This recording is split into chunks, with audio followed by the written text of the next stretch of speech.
गुरुर्ब्रह्मा गुरुर्विष्णुः गुरुर्देवो महेश्वरः गुरुः साक्षात् परं ब्रह्म तस्मै श्री गुरवे नमः। व्यासं वसिष्ठनप्तारं शक्तेः पौत्रमकल्मषम् पराशरात्मजं वन्दे सुकतातं तपोनिधिम् शुक्लांबरधरं विष्णुं शशिवर्णं चतुर्भुजं प्रसन्नवदनं ध्यायेत् सर्वविघ्नोपशान्तये। अगज आनन पद्मार्कं गजाननमहर्निशम् अनेकदं तं भक्तानां एकदन्तमुपास्महे। वक्रतुण्ड महाकाय कोटिसूर्यसमप्रभ निर्विघ्नं कुरु मे देवा सर्वकार्येषु सर्वदा। सरस्वती नमस्तुभ्यं वरदे कामरूपिणी वेद्यारम्भं करिष्यामि सिद्धिर्भवतु मे सदा।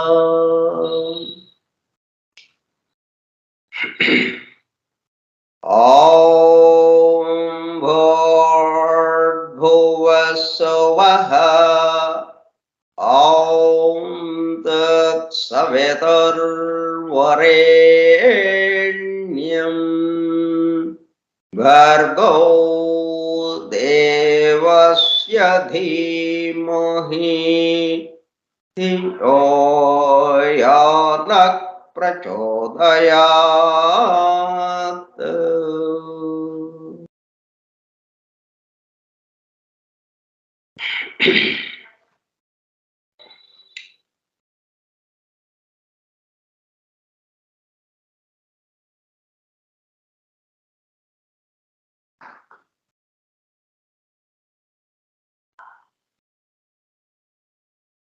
वासुदेव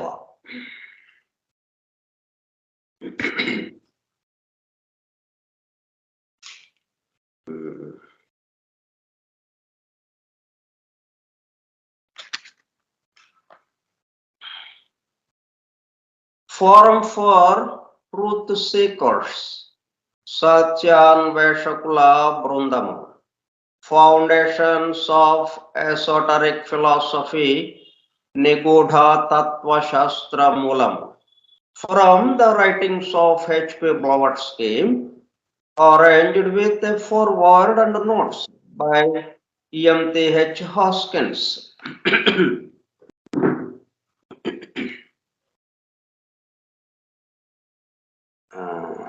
గ్రంథ పఠనము, అధ్యయనము, అవగాహన, ఆత్మదర్శనము కార్యక్రమము. 124వ పాఠము 17/1/2023 మంగళవారము సాయంత్రం 4:30 గంటలు. నిగూఢ తత్వశాస్త్రమూలము స్కైప్ గ్రూపులో సుదూర ప్రాంతాలలో ఎవరింట్లో వారు హాయిగా విశ్రాంతి తీసుకుంటూ ఏకకాలంలో ఒకేసారి ఏమి చేస్తున్నాము? వింటున్నాము. ఏమి వింటున్నాము? శాస్త్ర సాంకేతిక రంగములలో ఎంతో వేగముగా పురోగమిస్తున్న ప్రస్తుత కాలంలోనే మానవాళి అదే వేగముతో ఆధ్యాత్మిక రంగంలో కూడా పురోగమించుటకు వీలుగా ప్రపంచంలోని అన్ని జాతుల, మతముల పవిత్ర గ్రంథములలో పొడుపు కథల రూపంలో అర్థము అయి అవనట్లుగా ఉన్న సృష్టి రహస్యములను బహిర్గతం చేసి మానవాళికి అందించి వాటి అవగాహన ద్వారా ఆత్మదర్శనము పొందుట అను దివ్య ప్రణాళికను అమలు చేయుటకు పరమ గురువులచే ఎన్నుకొనబడిన మేడం హెలెనా పెట్రోనా బ్లవెట్స్కీ తన జీవిత కాలమంతా శ్రమించి తన మాతృభాష కాని ఇంగ్లీషు భాషలో తన ద్వారా అత్యద్భుతముగా మానవాళికి అందింపబడిన Isis unveiled, the secret doctrine, the voice of the silence, the key to theosophy గ్రంథములు అధ్యయనము చేసి వాటిలో ఇవ్వబడిన విషయములు పూర్తిగా అర్థము కాకపోవుటచే అతన్ని గూఢములైన సృష్టి రహస్యములు, వాటి మూలము, గ్రంథ హృదయమును చేరు పద్ధతులు తెలుసుకోవాలనే తీవ్ర ఇచ్చగల కొందరు సత్యాన్వేషకులు ఆమె చివరి సంవత్సరాలలో ఆమె వద్దకు చేరి ఆమెతో సంభాషించుచు ప్రశ్న సమాధానము సంవాద రూపంలో ఎన్నో నిగూఢములైన విషయములను మరింత లోతుగా తెలుసుకుని సత్యమును చేరుటకు ప్రయత్నించారు. ఆ ప్రసంగ విశేషాలు అన్ని వ్రాయబడి తదుపరి transactions of the Blavatsky lodge అనే గ్రంథముగా అందరికీ అందుబాటులోనికి వచ్చినది. తదుపరి వాటిని collected writings of Blavatsky volume 10 లో చేర్చడం జరిగినది. ఆ బృందంలోని ఒక సోదరుడు నేవీ కమాండర్ రాబర్ట్ బోవెన్ ఆమె వివరించుచుండగా తాను స్వయముగా వ్రాసుకున్న నోట్స్ను ఆమె దేహము విడచుటకు 3 వారముల ముందు ఆమెకు చూపించగా అతను చూపిస్తున్న శ్రద్ధకు మురిసిపోతూ చేసిన కృషిని మెచ్చుకున్నట్లుగా అదే సమయంలో ఆ నోట్స్కు తన అంగీకారమును తెలుపుతున్నట్లుగా తల ఊపుచూ ఒక చిరునవ్వు నవ్వాను. తదుపరి కాలంలో మరుగున పడిపోయిన ఆ నోట్స్ను 40 సంవత్సరముల తదుపరి వారి కుమారుడు కెప్టెన్ పిజిబి బోవెన్ వెలుగులోనికి తీసుకువచ్చి దివ్యజ్ఞాన అధ్యయన పరులకు, భవిష్యత్తు తరాలకు ఎంతో మేలు చేశారు. ప్రథమముగా 1932 సంవత్సరంలో థియోసఫీ ఇన్ ఐర్లాండ్ మ్యాగజైన్ లో ప్రచురింపబడినది. ఆ తదుపరి madam Blavatsky on how to study theosophy అనే పేరుతో చిన్న బుక్లెట్ రూపంలో అందరికీ అందుబాటులోనికి వచ్చినది. అపార జ్ఞాన సంపదతో అలరారుతున్న గ్రంథ సముదాయములో అందించబడిన విషయముల మొత్తమునకు అసలు మూలం ఏమిటి అనే విషయము ఆకళింపు చేసుకొనుటకు ఆ గ్రంథములలోనే అక్కడక్కడ నెంబర్డ్ స్టేట్మెంట్స్ అండ్ ప్రిన్సిపల్స్ ఉదహరించబడినవని, వాటి ద్వారా మూలము వద్దకు చేరుకోవచ్చునని మేడం బ్లవెట్స్కీ తెలిపినారు. దానికి అనుగుణముగానే ఇంగ్లాండ్కు చెందిన EMTH హాస్కిన్స్ అనునామె ఆ నెంబర్డ్ స్టేట్మెంట్స్ అండ్ ప్రిన్సిపల్స్ ను ప్రధానముగా ద సీక్రెట్ డాక్ట్రైన్ నుండి 7 ముఖ్యాంశములను, ఐసిస్ అన్వైల్డ్ నుండి 10 సంక్షిప్త అంశములను సేకరించి ప్రతిదానికి తాను స్వయముగా వ్రాసుకున్న వ్యాఖ్యను జత చేస్తూ foundations of esoteric philosophy from the writings of HP బ్లవట్స్కీ అను పేరుతో గ్రంథముగా కూర్పు చేయడము జరిగినది. వాటితో పాటు కమాండర్ రాబర్ట్ బోవెన్ వ్రాసి బ్లవట్స్కీ ఆమోదము పొందిన నోట్స్ ను అనుబంధము A గా గ్రంథము చివర చేర్చడం జరిగినది. చివరగా గ్లాసరీ పారిభాషిక పదకోశము అనుబంధము B గా చేర్చబడినది. ఈ విధముగా దివ్య జ్ఞానమును అధ్యయనము చేయు పద్ధతులు, వాటి ద్వారా మూలమునకు చేరి అనగా సత్యమును చేరి తమ సత్య స్వరూపమునందు మేల్కాంచుటకు కావలసిన ప్రేమ పూర్వక సూచనలను తెలుపుతున్న గ్రంథరాజమును పఠిస్తూ అధ్యయనము చేయుచుండగా అత్యంత శ్రద్ధాసక్తులతో మేడం హెలెనా పెట్రోవ్నా బ్లవట్స్కీ చెప్పుచుండగా ఆమె చుట్టూ చేరిన సత్యాన్వేషకుల బృందము వలె చెవి యొగ్గి వినుచున్న, అనగా ఒళ్ళంతా చెవులు చేసుకుని వినుచున్న ప్రియ సత్యాన్వేషక సోదర శ్రోతలకు నమస్కారము.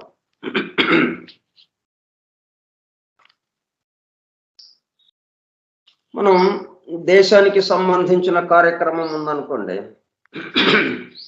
మొత్తం ప్రజలందరికీ సంబంధించిన కార్యక్రమం కానీ, అన్ని మతాలకి అన్ని సంప్రదాయాలకి అన్నిటికీ సంబంధించి ఒకటి కాకుండా దేశము, దేశ ప్రజలు అన్న భావనతో ఏదైనా కార్యక్రమం ఏర్పాటు చేసినప్పుడు ఏం చేస్తాం మనం? వందే మాతరంతో మొదలుపెట్టి జనగణమనతో మనము దాన్ని, అంటే జనగణమన అనేది తప్పనిసరిగా, అలాగే వందే మాతరం తప్పనిసరిగా మనము గానం చేసుకుంటాం. అలాగే మొత్తం సమస్తానికి సంబంధించినటువంటి విషయము మనం చెప్పుకుంటున్నాం. ఒక్క మన దేశము, ఒక మన ప్రాంతానికి సంబంధించి అన్నట్టు కాకుండా సమస్తము, ఒక్క ఈ భూమే కాకుండా అన్ని గ్రహాలు, అన్ని సౌరమండలాలు, అన్ని నక్షత్రాలుతో నిండి ఉన్నటువంటి వ్యక్త సృష్టి, అవ్యక్త సృష్టి, ఈ మొత్తానికి ఆధారమైన వాడు ఎవడున్నాడో ఆ పరమాత్మ తత్వము, మొత్తానికి సంబంధించిన విషయాలు మనం ఇక్కడ చెప్పుకుంటున్నాము. కాబట్టి దానికి అనుగుణంగా మనము ఇదిగో ఈ కార్యక్రమ ప్రారంభంలో మనం ఇది చదువుకుంటున్నాము. తర్వాత మనం ఓంకారాన్ని ఉచ్చరించేటప్పుడు 5 సెకండ్లు లోపలికి గాలి పీల్చి 25 సెకండ్లు బయటకు వదులుతూ ఉన్నాం. అది జరుగుతున్నది. అంటే మొత్తం 30 సెకండ్ల పాటు ఈ ఓంకారం సంబంధించి జరుగుతుంది కార్యక్రమం. 5 సెకండ్లు లోపలికి పీల్చుకోవటం, లోపలికి పీల్చబడ్డ గాలి 25 సెకండ్ల పాటు మనకి వ్యక్తమవుతూ ఉన్నది. అంటే అవ్యక్తము సూక్ష్మంగా కొంచెమే అన్నట్టుగా ఉంటుంది. వ్యక్తం వచ్చేటప్పుడు కల్లా మన కంటికి కనబడి మన పంచేంద్రియాలకు అందేటప్పుడు కల్లా అది చాలా పెద్దదిగా అన్నట్టు అనిపిస్తుంది మనకి. అట్లాగా సూక్ష్మము అన్నారు, అందుకే అది, ఇది స్థూలము అన్నారు అందుకని. ఆ విధంగా సాగుతున్నది. ఓకే, మనం ఐసిస్ అన్వైల్డ్ గ్రంథానికి సంబంధించినటువంటి 10 సంక్షిప్త అంశాల గురించి తెలుసుకుంటున్నాము. ఈ అంశాలన్నీ ఎక్కడిచ్చారు? ఐసిస్ అన్వైల్డ్ 2 సంపుటాలుగా ఉన్న ఐసిస్ అన్వైల్డ్లో 2వ సంపుటంలోని చివరి భాగాన్ని ఇచ్చారు. అంటే మనం ఏదైనా కానీ ఇటువంటివన్నీ కీలక అంశాలు, చాలా కీలకమైన విషయాలు. మనం ప్రతి నిత్యము ఇవి ఉపయోగించుకోవడానికి వీలుగా సూత్రాలుగా ఇవ్వబడుతున్నాయి మనకి. మనం ఊరికే ప్రసంగము దొర్లుకుంటా వెళ్ళిపోవటం లేదు. ప్రతి చోట ఏదో ఒకటి మనకి అందింపబడుతూ ఉన్నది. ఒక తాళం చెవి లాంటిది, ఒక సూత్రము. ప్రతి దానికి దాన్ని దాంతో ఉపయోగపెట్టుకోవటానికి వీలుగా.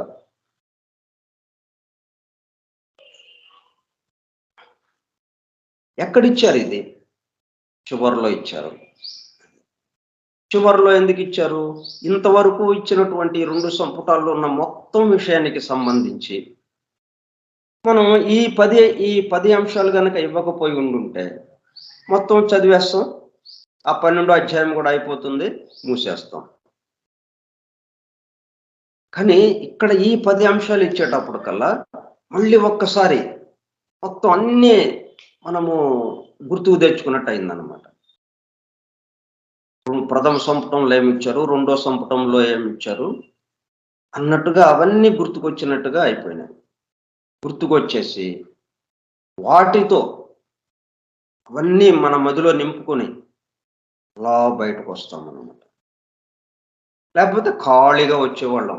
2 సంపుటాలు చదువుతాం, పక్కన పెట్టేస్తాం, ఆ ర్యాక్లో ఎక్కడ ఉందో ఆ స్థానంలో పెట్టేస్తాం, హాయిగా బయటకు వచ్చేస్తాం, ఖాళీగా వచ్చేస్తాం అంతే. వాటికి సంబంధించిన విషయాలు ఏమీ మనకి ఏమాత్రం గుర్తు ఉండవు అన్నట్టుగా అయిపోతుంది. ఈ 10 అంశాలు ఇవ్వడం వల్ల మరలా మనం ఒక్కసారి గుర్తు చేసుకున్నట్టు అయిందనమాట. అందుకని ఇట్లాగా చివరిలో ఇచ్చారు.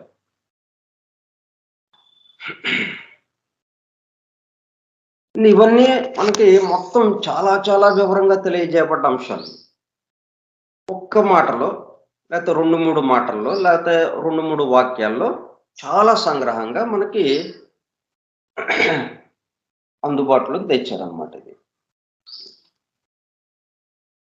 తర్వాత ఇప్పుడు ఐసిస్ అన్వేళ్లలో ఉన్నటువంటి విషయాలు అవి ఇవ్వడానికి ముందు ఆమె అసలు అసలు ప్రపంచం అంతా ఎట్లాగా తిరిగింది. ఇక మచ్చుకి ఒక ఉదాహరణగా ఒక చిన్న సంఘటన చెప్పుకుంటాం. ఇప్పుడు ఇవన్నీ ఎలాగ వచ్చినాయి? ఈ ఐసిస్ అన్వేళ్లలో చెప్పబడ్డ సంగతులన్నీ ఊరికే ఒక చోట కూర్చుని వాళ్ళేదో చెప్పారు, వీళ్ళేదో చెప్పారు, ఆ గ్రంథంలో ఇలాగుంది, ఈ గ్రంథంలో ఇలాగుంది అని రాసేసేలామే మొత్తం ప్రపంచమంతా పరిశీలించింది, ప్రపంచమంతా పర్యటించింది. ఆమె తిరగని ప్రదేశం లేదు అన్నట్టుగా ఉంది. ప్రపంచ పర్యాటకురాలుగా ఉంది. బహుశా ఆమె తిరిగినంతగా ఇంతవరకు ఎవరు తిరిగి ఉండకపోవచ్చు.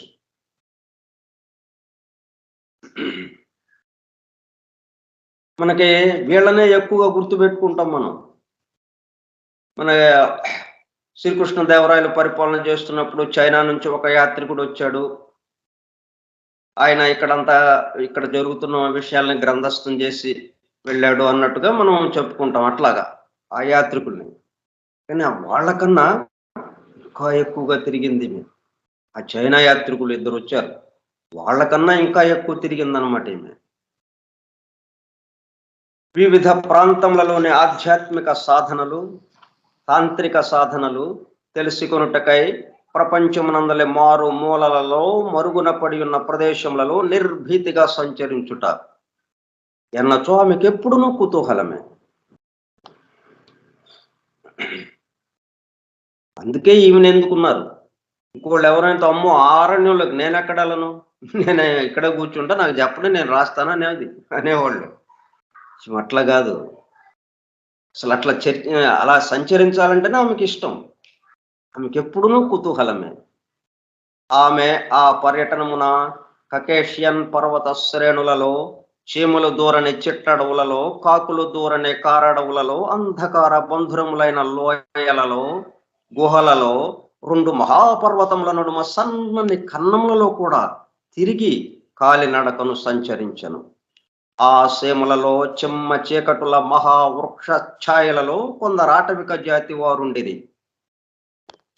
వారు అనాగరికులు, శౌర్య పరాక్రమ సంపన్నులు.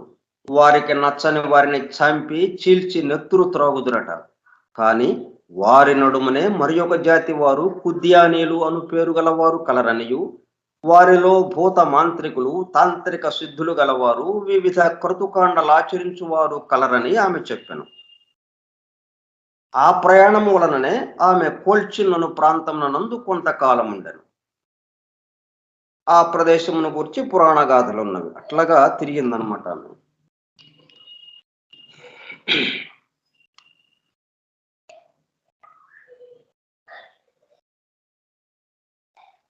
వాళ్ళు కూడా ఈమె రాకపోకల గురించి అంతగా పట్టించుకోలేదు. అది విచిత్రంగా చూడండి మరి. ఆమె వారిని గూర్చి అంతగా పట్టించుకొనలేదు. వారి నివాసములకు దూరముగా కొండ లోయలలో మహావృక్షముల గుబురులలో పారిన కుటీరముల యందు వసించుచు వారికి ఆమె సన్నిహితురాలు. వారిలో నిస్సందేహముగా అతి మానుష మహాసిద్ధులు కలవారున్నారన్న విషయం ఎల్లరకును విదితమే. ఇట్లా ఇదంతా ఎందుకు తిరిగింది? హెలీనాకు శాశ్వత మార్గముకు వేద విజ్ఞానము ప్రజలకు అందించుట తన కర్తవ్యముగా నిశ్చయించుకునేది. అందుకోసం సన్వేళ్ళు ఎందుకు వచ్చింది? ఈ మొత్తం ప్రపంచవ్యాప్తంగా ఉన్నటువంటి విజ్ఞానానికి సంబంధించి, ఆధ్యాత్మిక విజ్ఞానానికి సంబంధించి సరైన దారిలో ఉన్నది వేద మార్గము, వేద విజ్ఞానము. దాన్ని అందరికీ అందించాలి. ఎక్కడా పొరపాటు పడకుండా ఉండడం కోసం పరిపూర్ణత నొందని సాధకుల భ్రమలు ఆధ్యాత్మిక సత్యముగా ప్రచారమై సనాతన సంప్రదాయ వైదిక మార్గం నుండి ప్రజలు ప్రక్కదోవ పట్టకుండా కాపాడుట తన ధర్మముగా నిర్ణయించుకునెను. పరిపూర్ణతను ఇవ్వని మార్గములు ప్రచారములైనచో ఆధ్యాత్మిక సాధన నుండి విలువ తగ్గి ప్రజలు భౌతికవాదులై నశించు ప్రమాదము కలదు. ఎందుకని ఇదే సమయంలో శాస్త్ర సాంకేతిక రంగాలు వృద్ధి చెందుతున్నాయి. పూర్తిగా భౌతికవాదులుగా మారిపోయేటట్టు ఉన్నారు మానవులు. కాబట్టి అప్పటి భౌతికవాదులు తనను వారి మనిషిగా నెంచుకున్నను ఊరకుండెను. ఎట్లయినను దివ్య జ్ఞానము ప్రచారము చేసి ప్రజలను సుఖశాంతులలో నుంచవలనని ఆమె దృఢ సంకల్పము కలిగి ఉండెను. ఐసిస్ సన్వేళ్ళ గ్రంథాన్ని గురించి మనం చదువుతున్నాం. దాంట్లో విషయాలు మనం తెలుసుకుంటున్నాము. ఈ గ్రంథం ఎలాగ వచ్చింది? ఈ గ్రంథాన్ని వ్రాసినటువంటి ఆ హెలెనా పెట్రోనా బ్లవెట్స్కి ఒక ఆశయం ఏంటి? ఏ ఆశయంతో ఈ గ్రంథాన్ని తీసుకొచ్చింది? ఇవి మనకి గుర్తుండాల్సిన అవసరం ఉందన్నమాట. అవి గుర్తు లేకపోతే, ఎందుకంటే ఏ గ్రంథమైనా కానీ కొన్ని వివరాలు అందిస్తాయి మనకి తెలియని విషయాలు అవి ఉంటాయి. అవి ఇట్లాగా ఉందా అనుకుంటాం, పక్కన పెట్టేస్తాం. ఇట్లా కాకుండా ఇది ఎందుకు ఇవ్వబడింది అన్నది కనుక మనకి అవగాహన ఉంటే అప్పుడు దాన్ని మనం కంటిన్యూ చేసేస్తాం. ఇక దాంట్లో ఉన్న విషయాన్ని మన నిత్య జీవితంలోకి అన్వయించుకోవడానికి ప్రయత్నం చేస్తాం. అక్కడతో ఆగిపోకుండా, గ్రంథం చదవటంతో ఆగిపోకుండా మన నిత్య జీవితంలోకి దాన్ని తీసుకువచ్చి మనం దాన్ని ఆచరణలోనికి తెచ్చుకోవడానికి ప్రయత్నం చేస్తాం. అది ఆమె యొక్క ఆశయం. సరే, మనం నిన్న రెండోది తెలుసుకున్నాం. రెండో అంశం ఏంటో మనం నిన్న గమనించాము.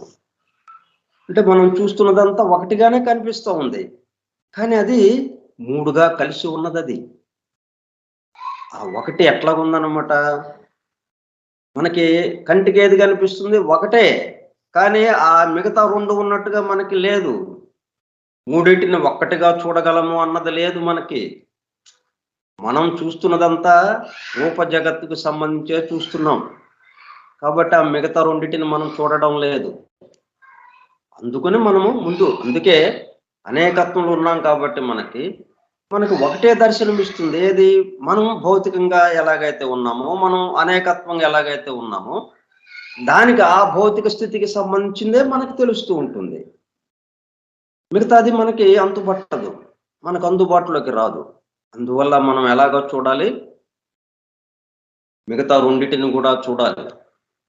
మిగతా రెండింటిని కూడా కలుపుకొని అప్పుడు ఒకటి అనాలి. అంతా ఒకటిగానే కనిపిస్తుందండి మాకు, మొత్తం ఒక్కసారిగా అన్ని దర్శించాం మేము అని అంటే ఏంటి? ఒకటిగా దర్శించింది ఆ భౌతిక రూపాన్ని దర్శించాము ఒకటిగా.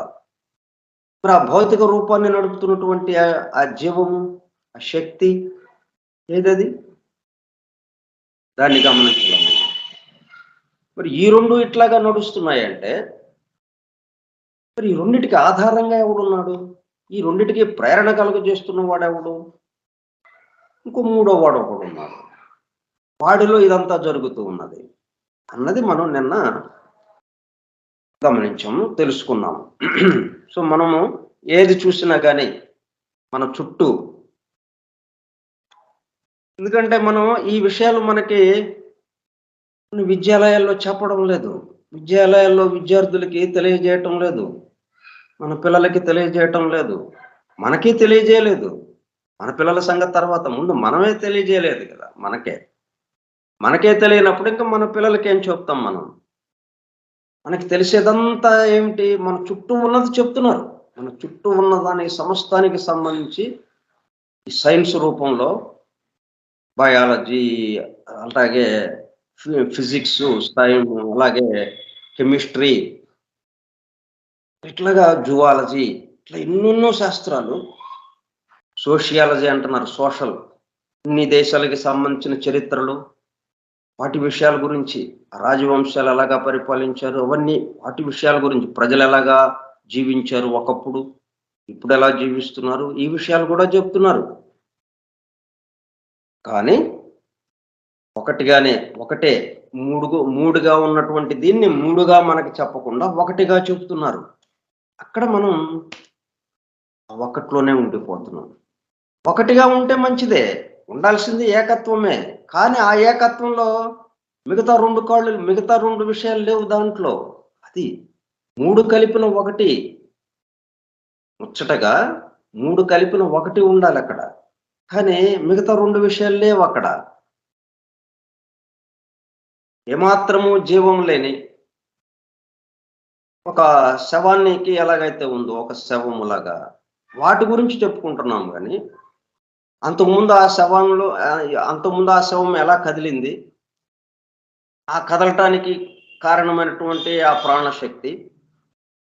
ప్రాణశక్తి ఈ దేహము, ఈ రెండు కలవటానికి, కలిసి నడవటానికి కారణమైనటువంటి ఆ పరమాత్మ తత్వము, ఈ మూడిటితో నిండి ఉన్నది ఇది అన్నది మనకి లేదు కదా.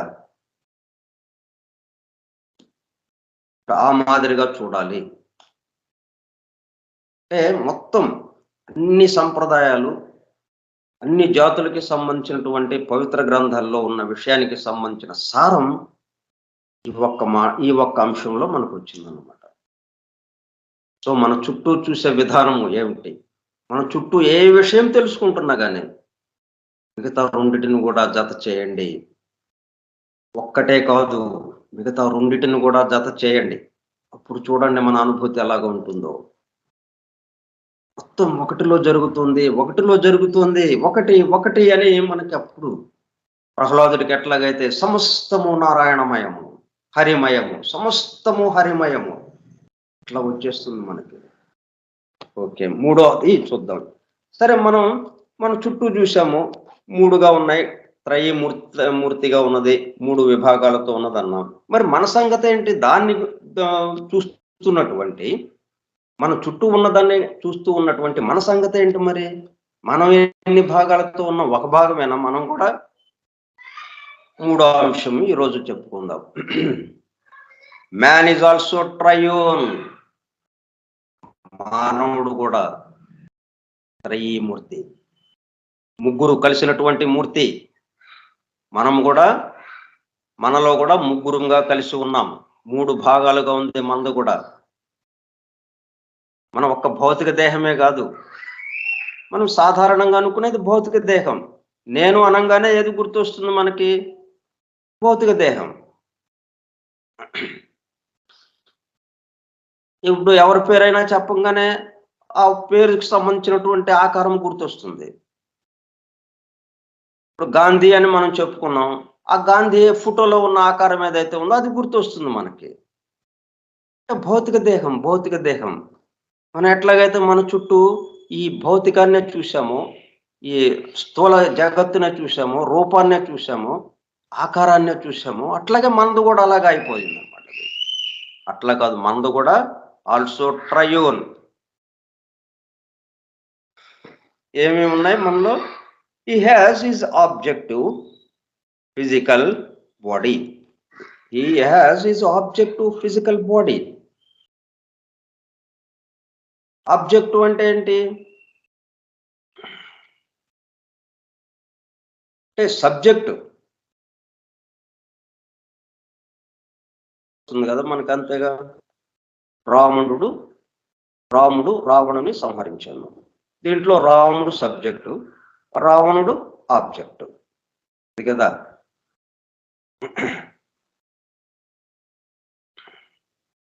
Subject object. సో ఇది ఆబ్జెక్టు, ఫిజికల్ బాడీ ఆబ్జెక్టు. ఇది ఒక ఫలితం. అంటే దీనికి కర్త ఎవరో ఉండాలి. సరే, అంతవరకు చూద్దాం. Is object physical body. So మనం చూడంగానే మన యొక్క భౌతిక దేహం, అది చిన్న పిల్లోడిని అడిగినా చెప్తాడు. మన దేహం గురించి పెద్దగా విషయం అక్కర్లేదు. ఫిజికల్ బాడీ మనం భౌతిక దేహము. ఓకే, తర్వాతది మరి అది దానంతరం అది కదిలేదా? దానంతరం అది కదిలేదైతే మరి ఒకసారి అక్కడ ఒకరింటికి వెళ్ళినప్పుడు మనం అదే దేహం నిన్నంతా కదిలి నిన్న మాట్లాడాము అతనితో, ఇవాళ వాళ్ళ ఇంటికి వెళ్ళంగానే ఇంటి బయట పడుకోబెట్టబడి ఉందా ఆ దేహం. తనంతటి తను కదిలేదైతే అట్లాగే కుదరదు కదా.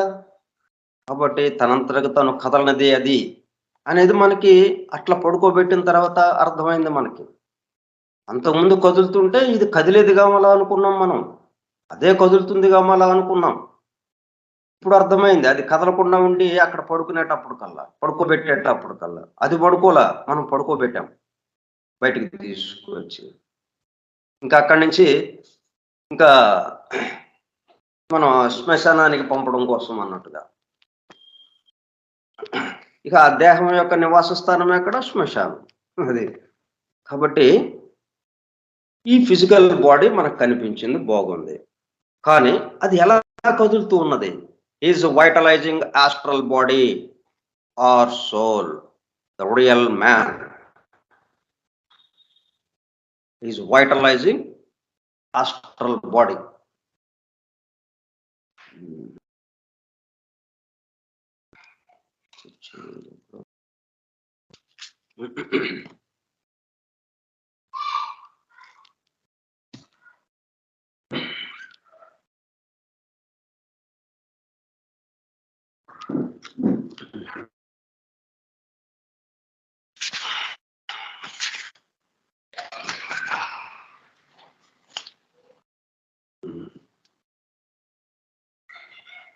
అంటే జీవంతో ప్రాణం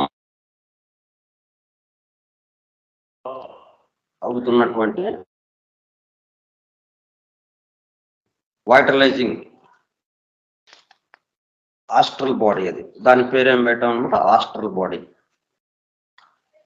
ప్రాణ శరీరము, లింగ శరీరము, కామ శరీరము, ఇట్లా రకరకాల పేర్లతో, రకరకాల సంప్రదాయాలు, రకరకాల పేర్లతో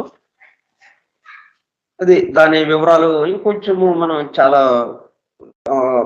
చాలా సమయం తీసుకుంటుంది ఆ వివరాలు చెప్పి. ముందు ఓవరాల్ గా మనకేంటంటే దీన్ని కదిపే వైటలైజింగ్ బాడీ ఒకటి ఉన్నది.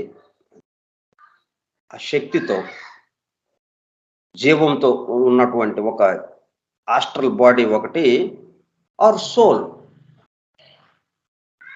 అంటే జీవాత్మ. మనకి సోల్, స్పిరిట్ అని రెండు రకాల పదాలు వస్తుంటాయి. సోల్ అని చెప్పినప్పుడల్లా అది జీవాత్మ లేకపోతే దేహాత్మ అన్నట్టుగా ఆ రెండిటికి సంబంధంగా ఉంటుంది. అది స్పిరిట్ అన్నప్పుడు ఈ పరమాత్మ తత్వం మొత్తానికి సంబంధించింది. ఆ మాటలు ఉపయోగించడంలో ఆ అర్థంలో ఉపయోగిస్తున్నారు అన్నమాట ఎక్కడైనా కానీ మనకి. ఇప్పుడు ముందు అదొకటి గుర్తుపెట్టుకోవడం. మనం ఇక్కడ సోల్ అన్నాడు అంటే అది దేహాత్మ,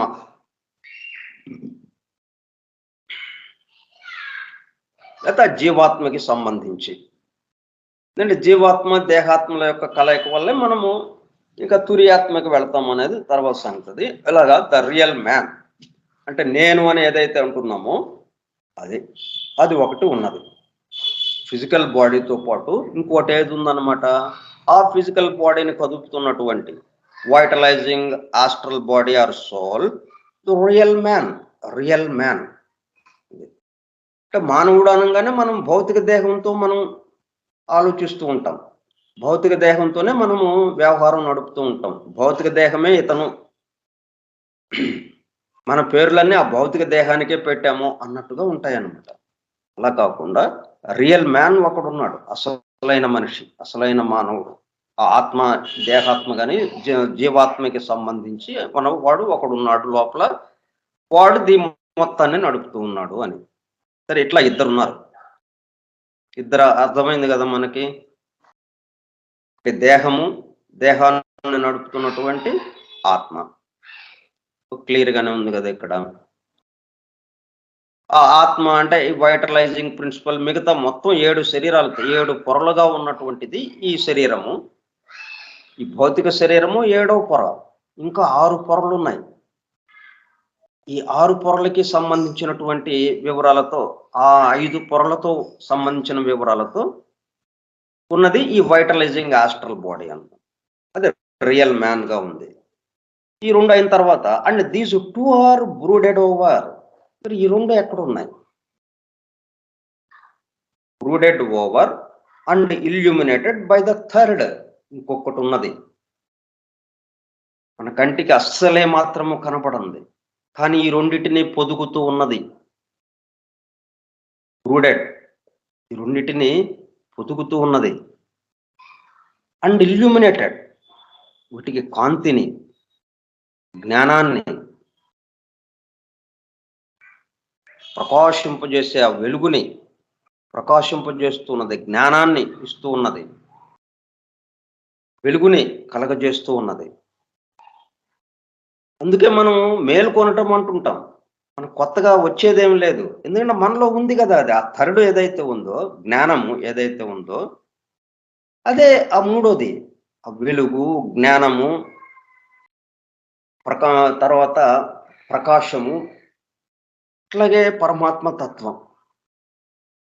పరమాత్మ తత్వం మూడోది. And the third and these 2 are brooded over and illuminated by the third. మనం ఎలాగా ప్రకాశించగలుగుతున్నాము, మన పనులను ఎలాగా జరుగుతున్నాయంటే ఈ మూడో దాని వల్ల.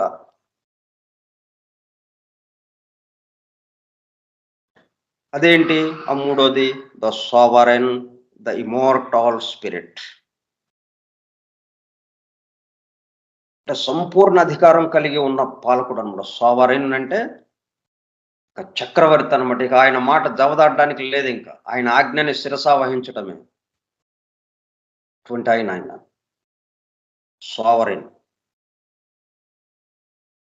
ద ఇమోర్టల్ స్పిరిట్, శాశ్వతమైనటువంటి స్పిరిట్, పరమాత్మ తత్వం. ఇదేమో జీవాత్మ, ఇది పరమాత్మ, పరమ ఆత్మ.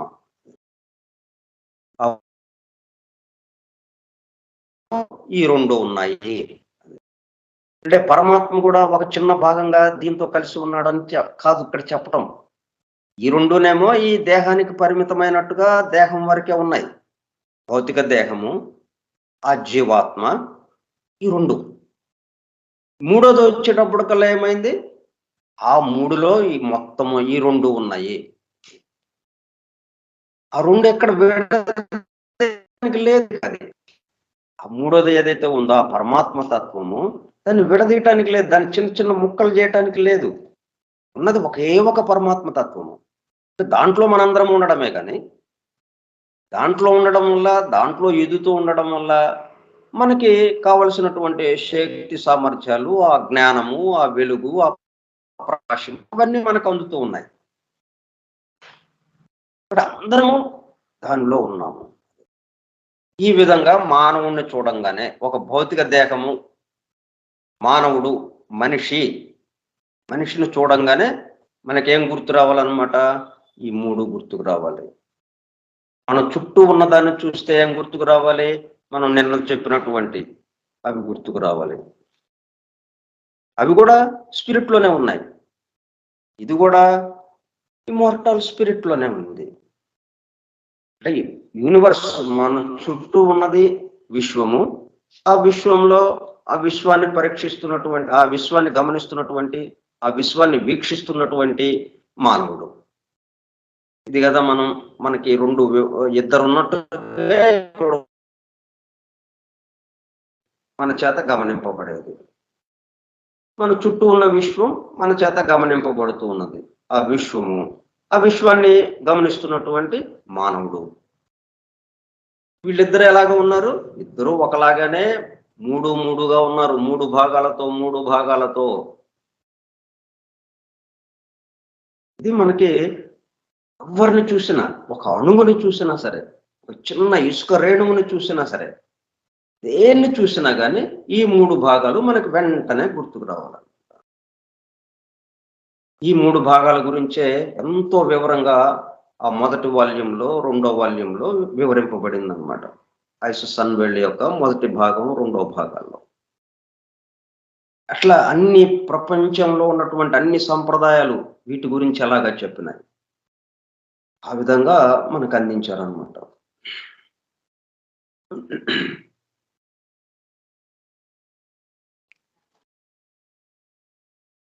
The sovereign, the immortal spirit. When the real man succeeds in merging himself with the latter, he becomes an immortal entity.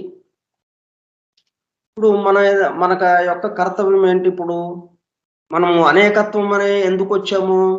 మనం మొదటి దానితో అనుసంధానింపబడ్డాం. భౌతిక దేహంతో అనుసంధింపబడేటప్పుడు కల్లా మనం ఏమైంది? అనేకత్వము అని పేరులోకి వచ్చేసాము. ఎవరికి వాళ్ళకి వేరుగా ఉన్నాము. నిన్న భౌతిక దేహమే మనకి ప్రధానంగా కనిపిస్తూ ఉన్నది. ఇప్పుడు ఈ మధ్యలో ఉన్నది ఏదైతే ఉందో, vitalising principal, astral body, soul అని ఏదైతే ఉందో, ఆ జీవాత్మ ఏదైతే ఉన్నదో, అది భౌతిక దేహంతో బదులుగా ఈ పరమాత్మ తత్వంతో, స్పిరిట్తో సంబంధం పెట్టుకుంటే అప్పుడు ఏమైంది? మొత్తం ఒకటిగా అయిపోయింది. ఎందుకంటే స్పిరిట్ ఇక్కడ ఈ దేహం వరకు పరిమితం కాదు కదా. స్పిరిట్ అనేటప్పుడు కల్లా మొత్తం విశ్వమంతా, ఈ సమస్త వ్యక్తమైనటువంటి సృష్టి, వ్యక్తం కాకుండా అవ్యక్తంగా ఉన్న సృష్టి, ఈ వ్యక్త అవ్యక్త సృష్టిలకి ఇంకా ముందున్నటువంటి ఈ సృష్టి చేయాలంటే మరి కావలసిన ఎన్నో ధర్మాలు, ఎంతో మంది దేవతలు, ఇవన్నీ చేయడానికి బ్రహ్మ విష్ణు మహేశ్వరులు, ఇవన్నీ వీళ్ళందరూ అంతకు ముందు ఉన్నవాళ్ళు. ఈ సృష్టి అసలు లేని కాలంలో ఉన్నవాళ్ళు. వాళ్ళు వంట తయారు చేయకముందు వంట సరుకులు ఎలాగైతే మనకి వంటగదిలో ఉంటాయో అట్లా ఉన్నాయి కొన్ని. అన్నిటినీ కలుపుకొని ఉన్నటువంటి పరమాత్మ తత్వం ఏదైతే ఉందో ఒకటే ఒకటి, దాంతో మనం అనుసంధానం అయిపోయాం. దాంతో ఇంకా అనేకత్వం లేదు, ఏకత్వం వచ్చేసింది. అటా ఇట. అయితే మనం ఇటు తిరిగాం కాబట్టి ఇక భౌతిక దేహాన్ని వదిలేసేద్దాం. భౌతిక దేహము, భౌతిక విషయాలు, ఈ స్థూల జగత్తుకు సంబంధించి, ఈ రూప జగత్తుకు సంబంధించి తోసేయండి. ఇక పూర్తిగా మనము ఈ ఏకత్వ భావంతో ఇటేపు తిరిగి ఉందాం. మనము దీంతో సంబంధం పెట్టుకొని, పరమాత్మ తత్వంతో సంబంధం పెట్టుకుని కాదు. ఈ అనేకత్వం ఏదైతే ఉందో ఈ రూప జగత్తుకు సంబంధించింది, ఈ భౌతిక సృష్టికి సంబంధించింది ఏదైతే ఉందో దాంతో కలుపుకొని మనం ఇటు తిరగాలి. ఇది ఇక్కడ చేయాల్సింది. మనం దాన్ని అటు ఇటు అని అన్నాం కాబట్టి అటు తీసేసి ఇటు తిరగటం కాదు, ఒకదాన్ని వదిలి ఇంకోటి పట్టుకోవటం కాదు. ఇప్పుడు మనం ఏం చేసాము? ఒకదాన్ని వదిలి ఒకదాన్ని పట్టుకుని ఉన్నాము. ఇప్పటికే మనం చేసిన పొరపాటు ఏంటి? అనేకత్వం ఎందుకు వచ్చింది? మనకు అనేకత్వం ఎందుకు వచ్చింది? ఒకదాన్ని వదిలేసి ఒకదాన్ని పట్టుకోవటం వల్ల. మనం ఈ స్పిరిట్ అనే ఆ పరమాత్మ తత్వం ఏదైతే ఉందో దాన్ని వదిలేసి, అది వదలలేదు, మనం వదిలేసాం, అది వేరే విషయం. అది వదలదు కదా పాపం. అది తనలోనే మొత్తాన్ని సృజిస్తూ ఉన్నది, తానే ఇదంతా అవుతుంది కాబట్టి అది వదలటం జరగదు. మనం స్థితి భేదం చేత మనం వదిలినట్టుగా అనుకుంటాం. సరే, అది వదిలేసి మనం ఏం చేస్తున్నాము? ఈ భౌతిక దేహంతో, ఈ రూపము, ఈ రూప జగత్తుతో సంబంధం పెట్టుకున్నాం. సరే, అనేకత్వం అయిపోయింది. అది రూప జగత్తుతోనే మనం సంబంధం పెట్టుకోవటం వల్ల ఏం జరిగింది? అనేకత్వంలోకి వచ్చాము. మన అసలైన స్థితి ఏకత్వం అయినప్పటికీ రూప జగత్తు ఒక్కటే మనం సంబంధం పెట్టుకోవటం వల్ల అనేకత్వంలో ఉన్నాం ఇప్పుడు. ఇప్పుడు మరి ఏం చేయాలి మనం? మరి మూడో భాగం ఉంది కదా ఇక్కడ. ఆ మూడో భాగం కూడా మనం గమనించాలి కదా. ఆ మూడో భాగానికి కూడా సంబంధించి మనము దాంతో కూడా అనుసంధానం అవ్వాలి కదా. భాగం అంటే ఏంటి? ఒకట్లో విడివిడిగా మనం చూసుకుంటున్నాము. వాస్తవంగా అక్కడ మూడుగా లేవు. మూడు భాగాలని మనం అర్థం చేసుకోవటానికి, గ్రహించటానికి, విషయం తెలుసుకోవడానికి మూడుగా విభజించాం దాన్ని అంతే. వాస్తవంగా అక్కడ మూడు లేవు. అది ఒకటే ఒకటి. ఇప్పుడు ఏం చేస్తాం మనం? సరే, ఇంకో భాగం ఉంది అంటున్నారు, ఏంటది అని ఇటు చూసాము. ఇటు చూసినప్పుడు ఏమైంది? ఇటేపుది ఇంతవరకు చూస్తున్న భౌతిక దేహాన్ని వదిలేసాం, రూప జగత్తును వదిలేసాం. ఇటు చూసేటప్పటికల్లా పరమాత్మ తత్వం మొత్తానికి సంబంధించింది అమ్మా అని చెప్పి దాంతో మనం అనుసంధానం అయ్యాం. అనుసంధానం అయ్యేటప్పటికల్లా మనం ఏంటి? మధ్యన ఉన్నవాళ్ళం. మనకి ఈ రెండు చేతులు ఏం చేసాం? మనం ఒక చేతిని వదిలిపెట్టేసాం, ఒక చేతితో పట్టుకున్నాం. ఇప్పుడు వరకు ఏం చేసాము? కుడి చేత్తో ఇటువైపు పట్టుకున్నాం, రూప జగత్తుని, స్థూల జగత్తుని పట్టుకున్నాము కుడి చేత్తో. ఎడం చేయి ఖాళీగా ఉంది. ఇప్పుడు ఈ ఎడం చేత్తో ఇప్పుడు ఇది ఉన్నట్టుగా అర్థమైంది మనకి పరమాత్మ తత్వం. ఆ పరమాత్మ తత్వాన్ని ఎడం చేత్తో పట్టుకున్నాం. ఆ పట్టుకోవడంలో ఏమైంది? మనకి ఎప్పుడు ఒక చేయి ఖాళీగా ఉండాలన్నట్టుగా మనకు ఒక భావన వచ్చింది ఇప్పుడు మనకి. అది ఇక్కడ వచ్చిన చికాకు.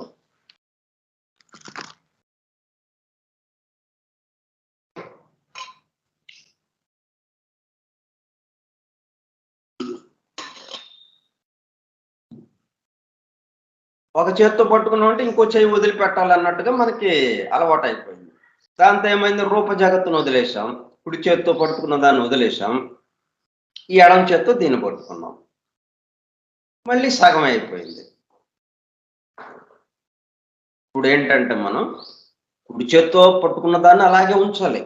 ఆ రూప జగత్తుని, స్థూల జగత్తుని, ఆ భౌతిక దేహాన్ని ఏదైతే ఉందో వీటిని అలాగే పట్టుకోవాలి.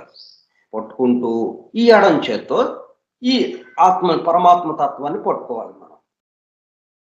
ఈ మధ్యలో ఉన్న ఎవరు పట్టుకోవాలి? ఈ మధ్యలో ఉన్న రియల్ మ్యాన్ అని, మానవుడు అని మనం ఎవరినైతే అనుకున్నామో ఆ మానవుడు ఇటు భౌతికాన్ని, అటు ఆధ్యాత్మికతని, ఈ రెండిటిని పట్టుకొని నడుస్తూ ఉండాలి. ఈ మూడిటి యొక్క విభాగంగా మనం కలిసి నడుస్తూ ఉండాలి.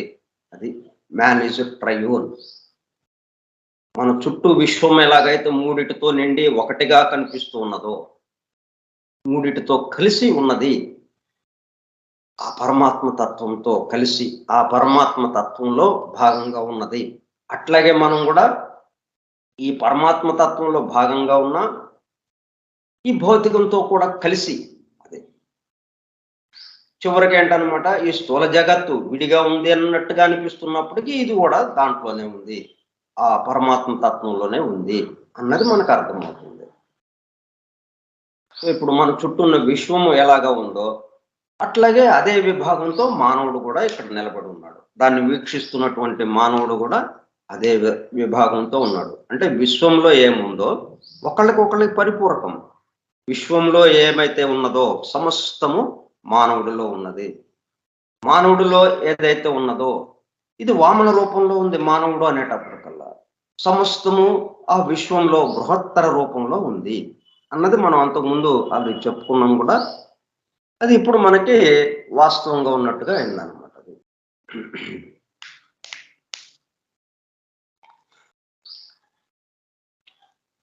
అది ఈ రెండు విషయాలు గనక, ఈ రెండు అంశాలు గనక మనకి అనుభూతిలోకి వస్తే ఇంకా ఏం కావాలి మనకి? చూడండి, అంత చక్కగా మనకు ఐసస్ అన్వేళ్ళలో అందింపబడింది. ఇది గ్రంథం వచ్చి 1887. 1887. మరి ఎన్ని 100 సంవత్సరాల పైన అయిపోయింది. 120, 130 సంవత్సరాల పైన అయింది ఇది వచ్చి. కాబట్టి ఇప్పటికైనా మనం దీని పట్ల ఒక చక్కటి అవగాహన కలిగి మన చుట్టూ చూసినా ఆ 3 విభాగాలతో కలిసి ఉన్నది. మనల్ని చూసినా, మనలాంటి మనుషుల్ని చూసినా, మానవుడిని చూసినా, మనతో సహా ఏ మానవుడైనా కానీ 3 విభాగాలతో కలిసి ఉన్నవాడు. ఒకటి ఎప్పుడు కూడా పరమాత్మ తత్వం సంబంధించింది. సో ఇక్కడ ఎవరున్నారు ఇక్కడ? సమస్తము పరమాత్మ తత్వంగానే ఉన్నది. పరమాత్మ తత్వంలోనే మొత్తము నడుస్తూ ఉన్నది. అందుకే బైబిల్లో కూడా పాత నిబంధన గ్రంథము మొదటి వాక్యం ఏంటి? మొట్టమొదటి చాప్టర్ జెనసిస్, అంటే బ్రహ్మాండోత్పత్తి క్రమానికి సంబంధించి దాంట్లో మొట్టమొదటి వాక్యం ఆది యందు దేవుడు భూమి ఆకాశములను సృజించను. దేని యందు సృజించాడు ఆయన? తన యందే. ఇంకొక చోటు లేదు కదా, ఇంకెక్కడ తను కాకుండా ఇంకొకటి లేదు. కాబట్టి తన యందే సృజించాడు ఇవన్ మొత్తాన్ని. సో మనం రేపు ఇంకొక విషయం చెప్పుకుందాం, ఇంకొక అంశంలోకి వెళదాము. స్వస్తి ప్రజాభ్యః పరిపాలయంతాం న్యాయేన మార్గేణ మహీం మహిషాః గోబ్రాహ్మణేభ్యః శుభమస్తు నిత్యం లోకాః సమస్తాః సుఖినో భవంతు. లోకాః సమస్తాః సుఖినో భవంతు. లోకాః సమస్తాః సుఖినో భవంతు. ఓం శాంతి శాంతి శాంతి. ఓపికగా విన్నటువంటి సోదర సత్యాన్వేషక బృందమునకు ధన్యవాదములు. Thank you all.